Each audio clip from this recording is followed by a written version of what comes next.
Gênesis, capítulo 11. A Torre de Babel. Naquele tempo todos os povos falavam uma língua só. Todos usavam as mesmas palavras.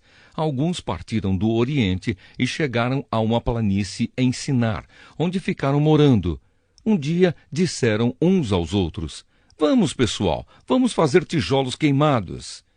Assim, eles tinham tijolos para construir em vez de pedras e usavam piche em vez de massa de pedreiro. Aí disseram: "Agora vamos construir uma cidade que tenha uma torre que chegue até o céu. Assim ficaremos famosos e não seremos espalhados pelo mundo inteiro." Então o Senhor desceu para ver a cidade e a torre que aquela gente estava construindo. O Senhor disse assim: "Essa gente é um povo só, e todos falam uma só língua. Isso que eles estão fazendo é apenas o começo. Logo serão capazes de fazer o que quiserem. Vamos descer e atrapalhar a língua que eles falam, a fim de que um não entenda o que o outro está dizendo." Assim, o Senhor os espalhou pelo mundo inteiro, e eles pararam de construir a cidade. A cidade recebeu o nome de Babel, pois ali o Senhor atrapalhou a língua falada por todos os moradores da terra, e dali os espalhou pelo mundo inteiro. Os descendentes de Sem. São estes os descendentes de Sem. 2 anos depois do dilúvio, quando Sem tinha 100 anos, nasceu o seu filho Arpaxade. Depois disso, Sem viveu mais 500 anos e foi pai de outros filhos e filhas. Quando tinha 35 anos, Arpaxade foi pai de um filho chamado Selá. Depois disso, Arpaxade viveu mais 403 anos e foi pai de outros filhos e filhas. Quando Selá tinha 30 anos, nasceu seu filho Éber. Depois disso, Selá viveu mais 403 anos e foi pai de outros filhos e filhas. Quando Éber tinha 34 anos, nasceu o seu filho Peleg. Depois disso, Éber viveu mais 430 anos e foi pai de outros filhos e filhas. Quando tinha 30 anos, Peleg foi pai de um filho chamado Reu. Depois disso, Peleg viveu mais 209 anos e foi pai de outros filhos e filhas. Quando Reu tinha 32 anos, nasceu o seu filho Serugue. Depois disso, Reu viveu mais 207 anos e foi pai de outros filhos e filhas. Quando Serugue tinha 30 anos, nasceu seu filho Naor. Depois disso, Serugue viveu mais 200 anos e foi pai de outros filhos e filhas. Quando Naor tinha 29 anos, nasceu seu filho Tera.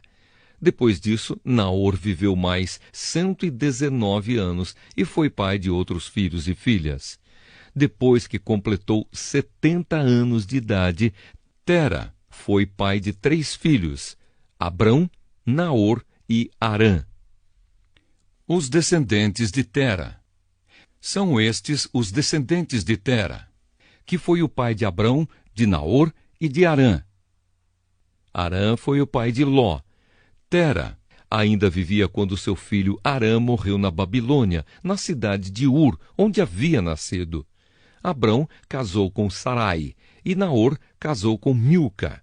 Milca e Isca eram filhas de Harã. Sarai não tinha filhos, pois era estéril. Tera saiu da cidade de Ur, na Babilônia, para ir até a terra de Canaã, e levou junto o seu filho Abrão, o seu neto Ló, que era filho de Harã, e a sua nora Sarai, que era a mulher de Abrão. Eles chegaram até Harã e ficaram morando ali. E Tera morreu em Harã, com a idade de 205 anos.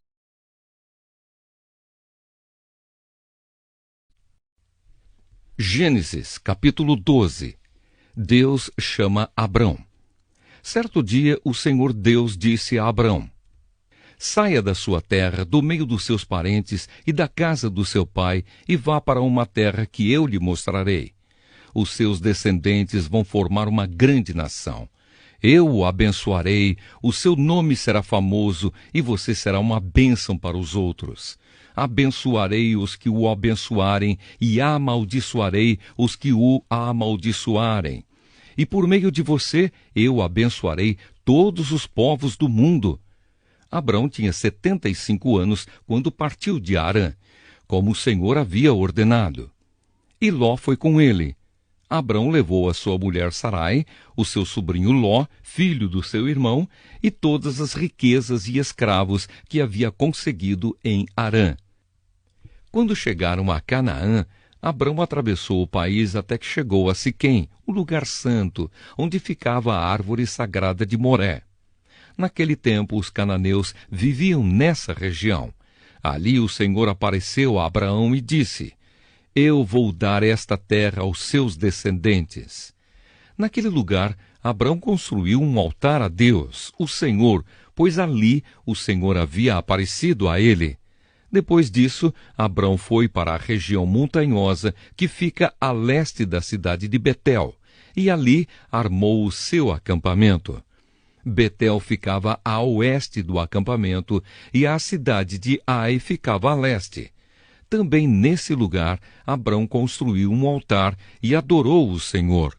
Dali, ele foi andando de um lugar para outro, sempre na direção sul da terra de Canaã. Abrão no Egito. Naquele tempo, houve em Canaã uma fome tão grande que Abrão foi morar por algum tempo no Egito. Quando ia chegando ao Egito, Abrão disse a Sarai, a sua mulher: Escute, você é uma mulher muito bonita, e quando os egípcios a virem, vão dizer: Essa aí é a mulher dele. Por isso me matarão e deixarão que você viva. Diga então que você é minha irmã. Assim, por sua causa, eles me deixarão viver e me tratarão bem. Quando Abrão chegou ao Egito, os egípcios viram que Sarai, a sua mulher, era de fato muito bonita. Alguns altos funcionários do rei do Egito também a viram e contaram a ele como era linda aquela mulher. Por isso, ela foi levada para o palácio do rei. Por causa dela, o rei tratou bem Abrão e lhe deu ovelhas, bois, jumentos, escravos e escravas, jumentas e camelos. Mas por causa de Sarai, o Senhor Deus castigou o rei e a sua família com doenças horríveis. Por isso o rei mandou chamar Abrão e perguntou: Por que você me fez uma coisa dessas? Por que não me disse que ela é a sua mulher? Você disse que ela era sua irmã, e por isso eu casei com ela. Portanto, aqui está a sua mulher. Saia daqui com ela. Então o rei deu ordem, e os seus guardas levaram Abrão para fora do Egito, junto com a sua mulher e com todas as coisas que eram dele.